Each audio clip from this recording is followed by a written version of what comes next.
जय हिंद दोस्तों, one stop study में आपका स्वागत है। दोस्तों, एनसीईआरटी को बुक्स को पढ़ने के चरण में हम लोगों ने 6th की हिस्ट्री को पढ़ना शुरू किया था। हिस्ट्री के 2 चैप्टर हम लोग पढ़ चुके हैं। आज हम तीसरा चैप्टर पढ़ना प्रारंभ करते हैं। ये रहा दोस्तों हमारे सामने अध्याय 3 आरंभिक नगर। यहाँ पे जो है इन्होंने जो भूमिका बांधी वो ये बांधी है कि 2 बच्चे क्रिकेट खेल रहे हैं और वो एक खंडहर को, जिसको भूतहा समझते हैं, कुछ लोग जो है उस खंडहर के आर्किटेक्चर की, उस खंडहर की जो है वहाँ पे जो लकड़ी की नक्काशियाँ उस खंडहर के जो दरवाज़ों में, उनकी तारीफ़ करने लगते हैं। तो बच्चे जो हैं वो ये सोचने लगते हैं कि इन पुराने खंडहरों से लोगों को क्यों लगाव इतना है, और जो है इस तरह से इन लोगों ने भूमिका बांधी है कि जो पुराने खंडहर हैं वो कैसे इंपॉर्टेंट है हमारे देश के इतिहास को जानने के लिए। आइए अब यहाँ पे हम लोग अपना चैप्टर पढ़ना शुरू करते हैं। तो सबसे पहला जो इसमें हेडिंग दिया हुआ है, हड़प्पा की कहानी। लिखा है, अक्सर पुरानी इमारत अपनी कहानी बताती है। लगभग 150 साल पहले जब पंजाब में पहली बार रेलवे लाइन बिछाई जा रही थी तो इस काम में जुटे इंजीनियरों को अचानक हड़प्पा पूरा स्थल मिला, जो आधुनिक पाकिस्तान में है। उन्होंने सोचा यह एक ऐसा खंडहर है जहां अच्छी ईंटें मिलेंगी। यह सोचकर वे हड़प्पा के खंडहरों से हजारों ईंटें उखाड़ ले गए, जिससे उन्होंने रेलवे लाइनें बिछाईं। इससे कई इमारतें पूरी तरह से नष्ट हो गई। तो बेसिकली लगभग 150 साल पहले आज से जब रेलवे लाइन भारत में बिछ रही थी तो पंजाब के जो रीजन है, जो पंजाब का कुछ हिस्सा जो है वो पाकिस्तान में चला गया है। तो पाकिस्तान पंजाब का जो कुछ हिस्सा है, कोई रीजन है, उधर हड़प्पा का जो पूरा स्थल उनको मिला था। वहाँ पे उनको खंडहर दिखा तो उन्होंने देखा कि यहाँ की जो ईंट है बड़ी अच्छी क्वालिटी की है। तो वो ईंटें निकाल के उन लोगों ने रेल लाइनों में बिछा दी, और उस वजह से वो ईंटें निकालने की वजह से पूरी इमारतें, बहुत सारी इमारतें वहाँ पे पूरी तरह से नष्ट हो गई थी। उसके बाद जो है उसके 80 साल बाद पहले पुरातत्वविदों ने इस स्थल को ढूंढा और तब पता चला कि यह खंडहर उपमहाद्वीप के सबसे पुराने शहरों में से एक है। चूँकि इस नगर की खोज सबसे पहले हुई थी, इसीलिए बाद में मिलने वाले सभी तरह के सभी पुरा स्थल में जो इमारतें और चीज़ें मिली उन्हें हड़प्पा सभ्यता की इमारतें कहा गया है। इन शहरों का निर्माण लगभग 4700 साल पहले हुआ था। अब चूंकि सबसे पहले इसमें इस पैराग्राफ में इन्होंने बताने की कोशिश क्या की है, सबसे पहले इसी नगर का खोज हुई थी, इसे सबसे पहले यही नगर मिला था हमें। तो इसीलिए इसके बाद जितने भी नगर मिले, जितने भी इमारतें मिली, सबको हड़प्पा सभ्यता की इमारतें कहा गया। यानी बेसिकली हड़प्पा का नाम जो है कैसे पड़ा वो इन्होंने यहाँ पे समझाया है। क्योंकि सबसे पहले हड़प्पा नगर की खोज हुई थी तो इसीलिए इन्होंने इसे हड़प्पा की सभ्यता कह दिया। आगे है, इन नगरों की विशेषता क्या थी। इन नगरों में से कई को 2 या उससे ज़्यादा हिस्सों में विभाजित किया गया था। प्रायः पश्चिमी भाग छोटा था लेकिन ऊंचाई पर बना था, और पूर्वी हिस्सा बड़ा था लेकिन निचले इलाके में था। ऊंचाई वाले भाग को पुरातत्वविदों ने नगर दुर्ग कहा है और निचले हिस्से को निचला नगर कहा है। दोनों हिस्सों की 4 दीवारियाँ पक्की ईंटों से बनाई गई जाती थी। इसकी ईंटें इतनी अच्छी पक्की थी कि हजारों साल बाद आज तक उनकी दीवारें खड़ी रहीं। दीवार बनाने के लिए ईंटों की चिनाई इस तरह से करते थे जिससे कि दीवारें खूब मजबूत रहें। तो बेसिकली जो है ये बता रहे हैं उस समय के जो नगर थे, नगर नियोजन के बारे में यहाँ पे बात कर रहे हैं। नगर जो थे वो 2 भागों में बटे हुए थे। एक जो था पश्चिमी भाग जो था थोड़ा छोटा था लेकिन ऊंचाई पर बना होता था, और पूर्वी हिस्सा जो बड़ा होता था, पश्चिमी हिस्सा जो छोटा होता था, पूर्वी हिस्सा बड़ा होता था, और पूर्वी हिस्सा निचले इलाके में था। तो जो छोटा वाला हिस्सा था वो ऊंचाई पे बना होता था, और जो बड़ा वाला हिस्सा था वो निचले इलाके में होता था। छोटे वाला हिस्सा यानी पूर्वी पश्चिमी जो भाग था उसे दुर्ग कहते थे, नगर दुर्ग कहते थे, और निचले वाला हिस्सा जो था उसे निचला नगर कहते थे। अब यहाँ पे इन्होंने दिखाया है कि ये आधुनिक नगर जो है ये पाकिस्तान के पंजाब और सिंध प्रांतों, भारत के गुजरात, राजस्थान, हरियाणा और पंजाब प्रांतों से मिले हैं। इन सभी स्थलों के से पुरातत्वविदों को अनोखी वस्तुएं मिली हैं, जैसे मिट्टी के लाल बर्तन जिन पर काले रंग के चित्र बने हुए थे, पत्थर के बाट, मुहरे, मनके, तांबे के उपकरण और पत्थर के लंबे ब्लेड। मतलब ये सारी चीज़ें जो हैं इन जगहों से मिली हैं। और ये जगह कहाँ कहाँ मिली हैं? पंजाब और सिंध में मिली हैं जो पाकिस्तान में है, भारत के गुजरात से, राजस्थान से, हरियाणा से और पंजाब प्रांतों से मिली हैं। और यहाँ से बहुत सारी चीज़ें मिली हैं। यहाँ पे इन लोगों ने ये मैप दिखाया हुआ है कि कहाँ पे सिंधु घाटी और उसके सहायक नदियों के सारे किनारे जो है यहाँ पे दिख रहा है। राखी गढ़ी है, कालीबंगा है, हड़प्पा है, गंभीरी वाले, चौदड़ो है, मोहनजोदड़ो है, सोटकादो है, धौलावीरा, सुरकोतदा, लोथल, ये सब अगर आप सब देखेंगे तो ये रहा जो है पाकिस्तान और भारत का पंजाब वाला रीजन है। यहाँ पे ये हमारा गुजरात का रीजन है, इधर राजस्थान वाला रीजन है। तो ये जो है हमारे और देश में और पाकिस्तान में कई जगहों पे ये सभ्यता की जो है शहर के साक्ष्य पाए गए थे। यहाँ पे ये बता रहे हैं कि इनकी जो ईंटें थी ये पक्की ईंटें थी। पक्की ईंटों से इन्होंने महल बनाए और इतनी अच्छी पकी हुई थी कि हजारों साल बाद तक इनकी ईंटें जो है आज तक बची हुई हैं। उसके अलावा कह रहे हैं कुछ नगरों के नगर दुर्ग में कुछ खास इमारतें बनाई गई थी। मिसाल के तौर पर मोहनजोदड़ो में खास तालाब बनाया गया था जिसे पुरातत्वविदों ने महान स्नानागार कहा है। तो बेसिकली यहाँ पे एक फैक्ट और मिलता है हमें कि मोहनजोदड़ो में महान स्नानागार मिला है। इस तालाब को बनाने में ईंट और प्लास्टर का इस्तेमाल किया गया था। इसमें पानी का रिसाव रोकने के लिए प्लास्टर के ऊपर चारकोल की परत चढ़ाई गई थी। इस सरोवर में दो तरफ से उतरने के लिए सीढ़ियां बनाई गई थी और चारों ओर कमरे बनाए गए थे। इनमें भरने के लिए पानी कुएं से निकाला जाता था। उपयोग के बाद इसे खाली कर दिया जाता था। शायद यहाँ विशिष्ट नागरिक विशेष अवसरों पर स्नान किया करते थे। यहाँ पे मेन फैक्ट जो हमें याद रखने लायक है वो ये है कि मोहनजोदड़ो से एक बहुत ही बड़ा तालाब मिला है या फिर स्नानागार मिला है जो ईंटों से और प्लास्टर से मिलकर बना हुआ है। और पानी जो है वो पानी रिसने ना लगे उसमें भरने की वजह से, तो उसमें प्लास्टर के ऊपर जो है चारकोल की परत चढ़ाई गई है। दोनों तरफ उसमें सीढ़ियाँ हैं और इसमें जो है कुएं से पानी लाके भरा जाता था। और जब काम हो जाता था, जब लोग नहा लेते थे अपने किसी विशिष्ट मौके पे नहाने आते थे, वो विशिष्ट लोगों के लिए बना था, स्पेशल लोगों के लिए बना हुआ था। जब वो नहा लेते थे तो उस पानी को फिर से खाली कर दिया जाता था। कह रहा है कालीबंगा और लोथल जैसे अन्य नगरों में अग्निकुंड मिले हैं जहाँ संभवतः यज्ञ किए जाते होंगे। हड़प्पा, मोहनजोदड़ो और लोथल जैसे कुछ नगरों में बड़े बड़े भंडार गृह मिले हैं। कालीबंगा और लोथल इन दोनों जगहों पे अग्निकुंड मिले हैं जो कि यज्ञ का द्योतक है, या ये बताते हैं कि यहाँ पे यज्ञ किए जाते होंगे। मोहनजोदड़ो और हड़प्पा और लोथल ये तीन जगहों पे बहुत बड़े बड़े भंडार गृह मिले हैं। इन जगहों को एक बार हम लोग मैप में देख लेते हैं। क्या कह रहा है, सबसे पहले कालीबंगा और लोथल। कालीबंगा और लोथल हमें कहीं दिख रहे हैं? यहाँ पे ये रहे, लोथल तो यहाँ रहा, कालीबंगा जो है ये रही। इन दोनों जगहों पे कालीबंगा राजस्थान वाले रीजन में, लोथल जो गुजरात वाले रीजन में है। तो इन दोनों जगहों पे जो है यज्ञ के लिए यज्ञ वेदियाँ मिली हैं। और जो है और क्या बता रहा है कि हड़प्पा, मोहनजोदड़ो और लोथल जैसे जो जगहों पे बड़े बड़े भंडार गृह मिले हैं। हड़प्पा और मोहनजोदड़ो देख लेते हैं हम। मोहनजोदड़ो ये रहा, हड़प्पा ये रही, और लोथल तो हमने देखा ही था। इन जगहों पे भंडार गृह मिले हुए हैं। ये महान स्नानागार का जो है, जो अभी ऊपर डिटेल बता रहे थे, उनकी फ़ोटो यहाँ पे दे रखी है उन्होंने। उसके अलावा जो है ईंटों की चिनाई का तरीका जो यहाँ पे उन्होंने दिखाया हुआ है कि ईंटें कैसे चीनी जाती थी, मतलब ईंटों को कैसे वो लोग लगाते थे, कैसे उनसे दीवारें बनाते थे। अगला जो है भवन, नाले और सड़कें, ये इनके बारे में कुछ जानकारी यहाँ पे दी गई है। इन नगरों के घर आमतौर पर 1 या 2 मंजिले होते थे। घर के आंगन के चारों ओर कमरे बनाए जाते थे। अधिकांश घरों में एक अलग स्नान घर होता था और कुछ घरों में कुएं भी होते थे। तो ये 1 या 2 मंजिला घर बनाते थे और आंगन के चारों तरफ कमरे बनाए जाते थे। अभी कुछ समय पहले तक गाँव में ऐसे घर मिला करते थे जिसमें एक बहुत बड़ा आंगन होता था, आंगन के चारों तरफ कमरे बने होते थे। अब जो है धीरे धीरे वो घर विलुप्त हो रहे हैं। कई नगरों में ढके हुए नाले थे। इन्हें सावधानी से सीधी लाइन में बनाया जाता था। हर नाली में हल्की ढलान होती थी ताकि पानी आसानी से बह सके। तो यहाँ पे बेसिकली है जल निकासी की व्यवस्था, ये दिखाने की, ये बताया गया है कि जल निकासी की बहुत ही अच्छी व्यवस्था थी।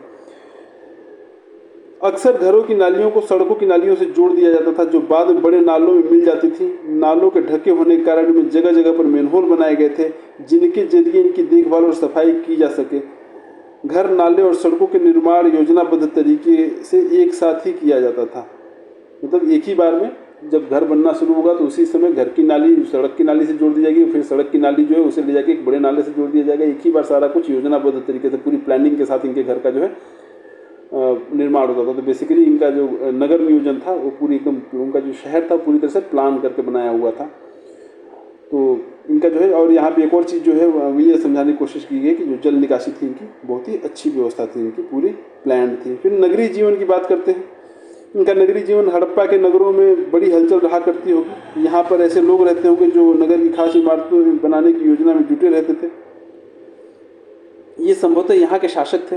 यह भी संभव है कि ये शासक लोगों को भेजकर दूर दूर से धातु, बहुमूल्य पत्थर और अन्य उपयोग की चीज़ें मंगवाते थे। शायद शासक लोग खूबसूरत मनकों तथा सोने चांदी से बने आभूषणों जैसी कीमती चीज़ों को अपने पास रखते होंगे। इन नगरों में लिपिक भी होते थे जो मुहरों पर तो लिखते ही थे और शायद अन्य चीज़ों पर भी लिखते होंगे जो बच नहीं पाई हैं। तो इन्होंने यहाँ पे बेसिकली नगरीय जीवन के बारे में बताया है कि यहाँ पे नगरों में हलचल रहा करती होगी, काफ़ी चहल पहल वाले नगर रहे होंगे। और जो है इनका जो है कुछ लोग ऐसे भी रहे होंगे जो लोग इमारतों को बनाने की योजना बनाते रहते थे। उनको वो शासक माना गया है उनका, और ये लोग लोगों को भेज के अपना सामान वामान बहुत सारा मंगवाते होंगे। लिपिक भी थे जो मुहरों पे लिखते थे। ये चीज़ें इन्होंने यहाँ पे बताई है। यहाँ पे बेसिकली ये बताने की कोशिश की है कि यहाँ का नगरीय जीवन था कैसा। इसके अलावा नगरों में शिल्पकार, स्त्री पुरुष भी रहते थे जो अपने घरों में या किसी उद्योग स्थल पर तरह तरह की चीज़ें बनाते होंगे। लोग लंबी यात्राएं भी करते थे और वहाँ से उपयोगी वस्तुएं लाते थे और साथ ही लाते थे सुदूर देशों की किस्से कहानियाँ। मिट्टी से बने कई खिलौने भी मिले हैं जिनसे बच्चे खेलते होंगे। तो ये बेसिकली यहाँ पे दिखा रहा है कि लोग लंबी यात्राएं करते, व्यापार भी करते थे, चीज़ें लेके आते जाते थे यहाँ से। यहाँ पे कुछ फ़ोटोज़ दिखाई हैं उन्होंने। ये जो है यहाँ पे नालियों की फ़ोटो है कि वहाँ पे किस तरह की नालियाँ हुआ करती थी, यहाँ पे ये जो दिख रही है। और यहाँ पे एक कुआं मिला है, यहाँ पे एक मुहर मिली है, एक श्रृंगी बैल का अंकन है इस मुहर पे, और यहाँ पे कुछ पक्की मिट्टी के खिलौने मिले हुए हैं। अब नगर और नए शिल्प की बात करते हैं। आओ अब कुछ ऐसी चीज़ों के बारे में अध्ययन करें जो हड़प्पा नगरों से प्राप्त हुई हैं। पुरातत्वविदों को जो चीज़ें वहाँ मिली हैं उनमें से अधिकतर पत्थर, शंख, कांच, तांबे, कांसे, सोने और चांदी जैसी धातुओं की बनाई गई थी। जो भी चीज़ें वहाँ पे मिली हैं वो ज़्यादातर पत्थर से बनी है, या शंख से बनी है, या तांबे कांसे से बनी है, और सोने और चांदी से बनी है। बेसिकली वहाँ पे लोहे का अभाव है। तांबे और कांसे के औजार, हथियार, गहने और बर्तन बनाए जाते थे। सोने और चांदी से गहने और बर्तन बनाए जाते थे। तांबे और कांसे को हथियार के तौर पर भी यूज किया जाता था, गहने और बर्तन के लिए भी सोने चांदी से सिर्फ गहने और बर्तन ही बनते थे। यहाँ मिली सबसे आकर्षक वस्तु में मन के बाट और फलक हैं। यहाँ पे एक बाट का चित्र भी दिखाया गया है। ये जो है कह रहा है कि चट पत्थर से बने हुए हैं ये। इन्हें शायद बहुमूल्य पत्थर और धातु को तोड़ने के लिए बनाया गया होगा। इधर भी कुछ फोटो दिया हुआ है, यहाँ पे दिया हुआ है। कह रहा है कि इनमें से कई कार्निलियन पत्थरों से बनाए गए थे। पत्थरों को काट कर तराश कर मनके बनाए गए, इनके बीच छेद किए गए ताकि धागे डालकर माला बनाई जा सके। मनके बने, उनसे माला बनाई गई। पत्थरों को काट छाट के बनाया गया है। और ये जो है कुछ धारदार हथियार बनाए मिले हैं जो फोटो में इन्होंने दिखाया है। हड़प्पा सभ्यता के लोग पत्थर की मुहरें बनाते थे। इन आयताकार मुहरों पर सामान्यतः जानवरों के चित्र मिलते हैं, जैसा कि अभी आपने ऊपर देखा कि एक श्रृंगी बैल का चित्र मिला था। हड़प्पा सभ्यता के लोग काले रंग से डिजाइन किए हुए खूबसूरत लाल मिट्टी के बर्तन बनाते थे। पहले चैप्टर में हम लोगों ने एक बर्तन की फोटो देखी थी जिसमें लिखा हुआ था 4700 साल पहले ये बर्तन, 4700 साल पहले का ये बर्तन है। वो हड़प्पा काल का ही बर्तन की फोटो थी। संभवतः 7000 साल पहले मेहरगढ़ में कपास की खेती होती थी। मोहनजोदड़ो से कपड़े के टुकड़ों के अवशेष, चांदी के एक फूलदान के ढक्कन तथा कुछ अन्य तांबे की वस्तुओं से चिपके हुए मिले हैं। मतलब ये है 7000 साल पहले जो है मेहरगढ़ में कपास की खेती होती थी। मतलब 5000 BC की यहाँ पे बात हो रही है। 5000 BC ध्यान देने वाली बात है। NCERT ने अपनी नई किताब में BC वाला जो है वो कॉन्सेप्ट लगभग हटा दिया है। बस BC को एक जगह डिफाइन किया। अब तक 3 चैप्टर में हमने ये देखा है, मैंने नोटिस किया है कि BC का जो कॉन्सेप्ट उन्होंने हटा दिया। ईसा पूर्व वाला कॉन्सेप्ट जो है बहुत कम आ रहा है यार, लगभग नहीं ही आ रहा है। ये 7000 साल पहले मतलब 5000 BC की बात कर रहा है। 5000 BC में मेहरगढ़ में कपास की खेती होती थी। मोहनजोदड़ो से कपड़ों के टुकड़ों के अवशेष जो हैं चांदी के एक फूलदान के ढक्कन से तथा कुछ अन्य तांबे की वस्तुओं से चिपके मिले हुए थे। मतलब मोहनजोदड़ो से कपड़ों के अवशेष मिले हैं। पहली बात तो ये देखने वाली बात है। और ये मिले कैसे? चांदी का एक फूलदान उसके ढक्कन में चिपका हुआ था तथा कुछ अन्य तांबे की वस्तुओं से चिपका हुआ था। पकी मिट्टी तथा फेयन से बनी तकलियाँ सूत कताई का संकेत देती हैं। तो वहाँ पे तकलियाँ मिली हैं। तकली अगर आप लोगों ने नहीं देखा हो तो एक ऐसा कुछ स्ट्रक्चर होता है। यहाँ पे एक लोहे का वो बना होता है या पीतल का बना होता है यहाँ पे ऐसे, और ऐसे यहाँ पे वो होता है एक पतली सी बहुत रॉड होती है, वो छोटा सा वो डंडी जैसा होता है और यहाँ पे होता है। तो यहाँ पे धागा फंसा के ये जो जगह है हुक जैसा होता है यहाँ पे धागा फंसा के सूत की कताई करते हैं। तो एक तकली मिली है। तकली कहाँ पे मिली है? तो तकली जो है किससे बनी हुई है? पकी मिट्टी और फेन से बनी हुई है। इसका मतलब है कि वहाँ पर सूत की कताई होती थी, यानी कपास का जो है वो कपड़ा बनाना शुरू कर चुके थे। अब फेन्स के बारे में यहाँ नीचे इन लोगों ने दिया हुआ है, देख लीजिए यहाँ पे फेन्स क्या होते हैं। पत्थर और शंख प्राकृतिक तौर पर पाए जाते हैं, लेकिन फेन्स को कृत्रिम रूप से तैयार किया जाता है। बालू या स्फटिक पत्थरों के चूर्ण को गोंद में मिलाकर उससे वस्तुएं बनाई जाती थी। उसके बाद उन वस्तुओं पर एक चिकनी परत चढ़ाई जाती थी। इस चिकनी परत के रंग प्रायः नीले या हल्के समुद्री रंग के होते थे। फेन से मन की चूड़ियाँ, बाले और छोटे बर्तन बनाए जाते थे। तो ये है फेन्स कैसे बनाया जाता है। यहाँ पे इन्होंने ये बताया हुआ है कि कृत्रिम रूप से तैयार बालू और स्फटिक पत्थरों का चूर्ण और बालू को मिला के एक गोंद में मिला देते थे और उससे जो है फेन्स बनाया करते थे। खैर हम लोग यहाँ पे देखते हैं इनमें से अधिकांश वस्तुओं का निर्माण विशेषज्ञों ने किया था। विशेषज्ञ उसे कहते हैं जो किसी खास चीज़ को बनाने के लिए खास प्रशिक्षण लेता है। तो जो भी चीज़ें ऊपर बनी हुई थी मनके से बने हुए, जो हम लोगों ने आभूषण देखे, जो हथियार देखे, जो भी मूर्तियाँ देखी, मुहरें देखी, ये सब चीज़ जो है ज़्यादातर चीज़ जो है वहाँ पे विशेषज्ञ हुआ करते थे इन सब चीज़ों को बनाने के लिए। और विशेषज्ञ क्या होते हैं? विशेषज्ञ वो लोग होते हैं जिन लोगों को किसी खास चीज़ को बनाने के लिए एक खास तरह का प्रशिक्षण दिया था, उनको विशेषज्ञ कहते हैं। जैसे पत्थर तराशने के लिए अलग विशेषज्ञ हो गया, मन के चमकाने के लिए, या फिर मुहरों पर पच्चीकारी का काम करने के लिए। अब ये कह रहे हैं कि एक मूर्ति जो इन्होंने ऊपर दिखाई है उसका चेहरा कह रहे हैं कितने आकर्षक ढंग से बनाया गया, उसकी दाढ़ी कितनी अच्छी तरह से दर्शाई गई है। यह किसी विशेषज्ञ मूर्तिकार का ही काम हो सकता है। ये इस मूर्ति को देख लेते हैं, यहाँ की बात कर रहा है, ये वाली मूर्ति की बात कर रहा है। देखिए कितने अच्छे से इन्होंने पूरी यहाँ पे चित्रकारी जो है नक्काशी अच्छे से की हुई है। यहाँ पे दाढ़ी दिखाने के लिए इन्होंने ऐसे थैनोस टाइप का बनाया हुआ है, तो अच्छे से इन्होंने काफ़ी अच्छे से इसकी नक्काशी की है। हर व्यक्ति विशेषज्ञ नहीं हो सकता। हमें यह पता नहीं कि क्या सिर्फ पुरुष ही ऐसे कामों में प्रशिक्षण हासिल करते थे या फिर केवल महिलाएं हैं। शायद महिलाएं पुरुष दोनों इस काम में दक्ष थे। खैर, कच्चे माल की खोज में, कच्चा माल उन पदार्थों को कहते हैं जो या तो प्राकृतिक रूप से मिलते हैं या फिर किसान या पशुपालक उनका उत्पादन करते हैं। जैसे लकड़ी या धातु के अयस्क प्राकृतिक रूप से उपलब्ध कच्चे माल हैं। इनसे फिर कई तरह की चीज़ें बनाई जाती हैं। मिसाल के तौर पर किसानों द्वारा पैदा किए गए कपास को कच्चा माल कहते हैं, जिसे बाद में कताई बुनाई करके कपड़ा बनाया जाता है। हड़प्पा में लोगों को कई चीज़ें वहीं मिलती थी, लेकिन तांबा, लोहा, सोना, चांदी और बहुमूल्य पत्थरों जैसे पदार्थ को दूर दूर से आयात करते थे। तो बेसिकली जो है कच्चा माल जो है बहुत सारी चीज़ें वहाँ पे हड़प्पा में मिल जाती थी, और बहुत सारी चीज़ें ऐसी थी जो उनको दूर से मंगवानी पड़ती थी। जैसे तांबा था, लोहा था, सोना, चांदी और बहुमूल्य पत्थर जो थे वो अलग अलग जगहों से मंगाया जाता था। इसी चैनल पे मैंने एक वीडियो डाली है सिंधु घाटी सभ्यता के बारे में, जो UPSSC पेट की तैयारी से संबंधित है। उस वीडियो में मैंने बताया है कि कौन सी चीज़ कहाँ से आती थी। आप चाहें तो उस वीडियो को देख के उसमें से वो चीज़ नोट डाउन कर सकते हैं। खैर, हम लोग यहाँ पे ये देख रहे हैं कि कच्चे माल की जो है खोज में अलग अलग जगहों पे भी लोग जाते थे और बहुत सारी चीज़ें हड़प्पा में मिल जाती थी। कच्चा माल होता क्या? कच्चा माल वो होता है जो या तो प्राकृतिक ढंग से मिल जाता है हमें, जैसे धातुओं के अयस्क होते हैं, या फिर किसान जो है अपना खेतों में उसे उगा लेते हैं। जैसे कपास है, कपास को उगाते हैं, उससे फिर हम लोग कपड़ा बनाते हैं। हड़प्पा के लोग तांबे का आयात संभवतः आज के राजस्थान से करते थे। यहाँ तक कि पश्चिमी एशियाई देश ओमान से भी तांबे का आयात किया जाता था। तो यहाँ पे उन्होंने बताया कि तांबा जो है राजस्थान से और ओमान से आता था। कांसा बनाने के लिए तांबे के साथ मिलाई जाने वाली धातु टिन का आयात आधुनिक ईरान और अफगानिस्तान से किया जाता था। तो ये लोग टिन जो है अफगानिस्तान और ईरान से मंगवाते थे। और यहाँ पे एक और बात पता चलती है कि कांसा जो है वो कैसे बनाते थे, टिन को और तांबे को एक साथ मिला के बना देते हैं। सोने का आयात जो है आधुनिक कर्नाटक से, और बहुमूल्य पत्थर का आयात गुजरात से, ईरान से, अफगानिस्तान से करते थे। कर्नाटक से कोलार जो जगह है, कोलार गोल्ड फील्ड है, वहाँ से, जो KGF मूवी जिस पर बनी हुई है, वहाँ से वहाँ से सोना मंगाते थे। और बहुमूल्य पत्थर जो है वो गुजरात से, ईरान से और अफगानिस्तान से मंगवाया करते थे। ये जो पूरा है इन्होंने ये एक डिटेल दिया है कि ये कहाँ से क्या क्या मंगाते थे। यहाँ पे एक खिलौना जैसी गाड़ी का वो दिखाया गया है, चित्र दिखाया गया, और ये एक मुहर है। मुहर के ऊपर जो है अगर हम ध्यान से देखें तो ये मुझे नाव जैसी लग रही है। तो यहाँ पे ये दिखा रहा है कि ये वहाँ पे जलीय यात्राएं भी किया करते थे।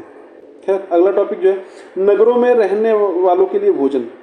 लोग नगरों के अलावा गाँव में भी रहते थे। वे अनाज उगाते थे और जानवर पालते थे। किसान और चरवाहे ही शहरों में रहने वाले शासकों, लेखकों और दस्तकारों के लिए खाने का सामान देते थे। पौधों के अवशेषों से पता चलता है कि हड़प्पा के लोग गेहूं, जौ, दालें, मटर, धान, तिल और सरसों उगाते थे। तो वहाँ पे केवल शहर ही नहीं थे, हड़प्पा सभ्यता में गाँव भी थे बहुत सारे। तो उन गाँव के जो लोग थे वो लोग चीज़ें उगाते थे और वहाँ शहर के लोगों के लिए देते थे, जैसा आज भी प्रचलन में है। गांव के लोग ही चीज़ें उगाते हैं, शहर के लोग जो है उनको खरीद के खाते हैं।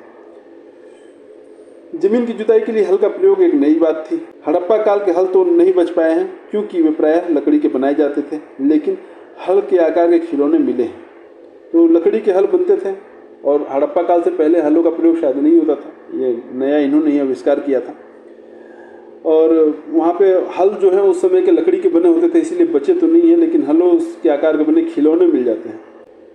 इस क्षेत्र में बारिश कम होती है, इसीलिए सिंचाई के लिए लोगों ने कुछ तरीके अपनाए होंगे। संभवतः पानी का संचय किया जाता होगा और ज़रूरत पड़ने पर उससे फसलों की सिंचाई की जाती होगी।